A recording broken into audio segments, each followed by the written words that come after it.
এখন আমি কালো নইয়া। ভালোবেসে আমার প্রেমিক আমায় কৃষ্ণকলি বলে ডাকে। তাই বলে মা, তুমি তোমার আগুন নিভিয়ে ফেলবে?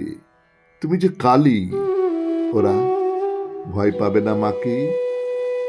ওই যে পাখি ভোরের বেলা ঘুম ভাঙায়, বধূ এখনো যে সংসারে ভয় পায়। ওর একলা দুপুর আছে, কবিতা লিখি, স্বপ্ন দেখি। ওর মেয়েটা ভয় পায় ওদের। রোজ বিকেলে তাই ক্যারাটে শিখি। ফুল ফোটে বৃষ্টি ভেজে মেয়ে। মেয়ে আবার তোমার ডাকে বজ্র হতে চায়। না না, রোদ্দুর হতে চাইছে। দেখো দেখি, এখনো মেয়ের সন্ধে নামে, বুকের রক্ত ফিকে। এখন আমি প্লেন চালাই, পাহাড় চড়ি, স্রোতে ঝাঁপাই। আমারও যে কন্যে কালো ভীষণ ভয় পায়। ওর চুলে কেউ মেঘ হবে ঠিক, বুকের মধ্যে ঢেউ। বলছো মাগো, ভালোবাসবে কেউ?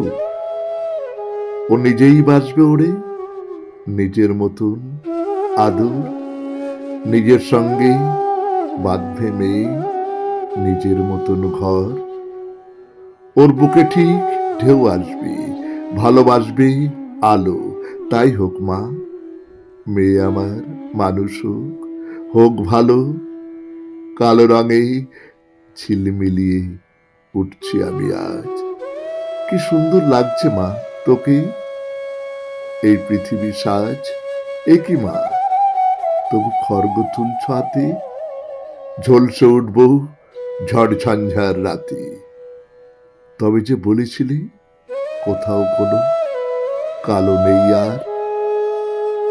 ওরে রাখতে হয় ভয় পাওয়ানো অহংকার।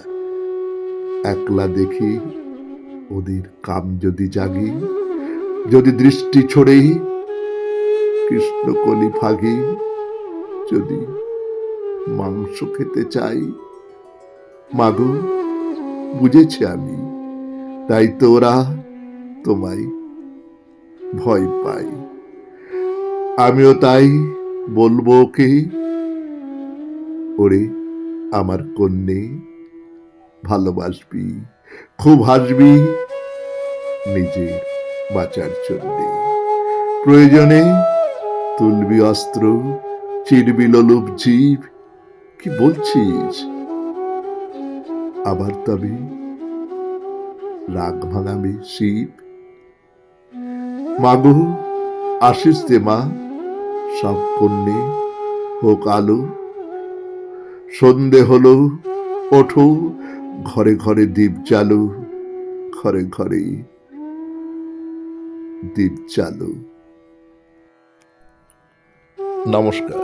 শুনলেন কবিতা কৃষ্ণকলি, কলমে সুজান মিঠি, উচ্চারণে আমি সুরজিৎ দাস।